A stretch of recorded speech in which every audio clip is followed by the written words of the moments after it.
India's population of 1.3 billion people. And along with the fact that the counting of deaths in India is not watertight, I think most people agree that the data we're seeing from India right now is underreported.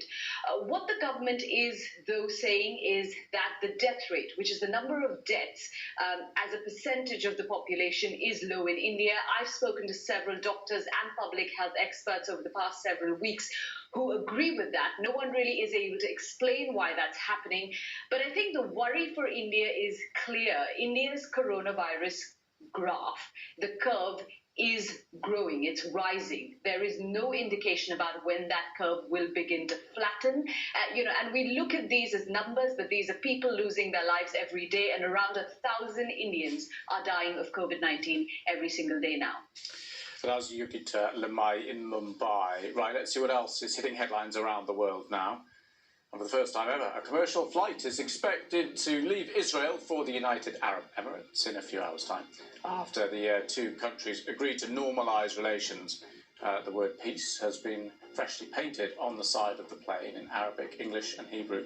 On board will be an Israeli delegation and US aides who helped broker the peace deal. Lebanon's President Michel Aoun has called for a secular state, saying it's the only way of protecting and preserving pluralism and creating real unity in the country. He was speaking on the eve of a century since the state of Greater Lebanon was declared. The country faces a crippling financial crisis and the aftermath of the devastating Beirut port explosion. In Italy, 400 people have been evacuated from their homes after a major wildfire broke out on Saturday night in the southwestern outskirts of Palermo. Fires erupted simultaneously in 5 different places. Here in the UK, universities are being urged not to hold face-to-face teaching before Christmas because of the risk of spreading coronavirus. The University and College Union says more than 1 million students returning to campuses could turn them into the care homes of a second wave. But university leaders say they've worked hard for months on creating safe environments for learning. Our education editor, Bronwyn Jeffries, has the story. For the moment, just a few students on campus, many more planning for their first year.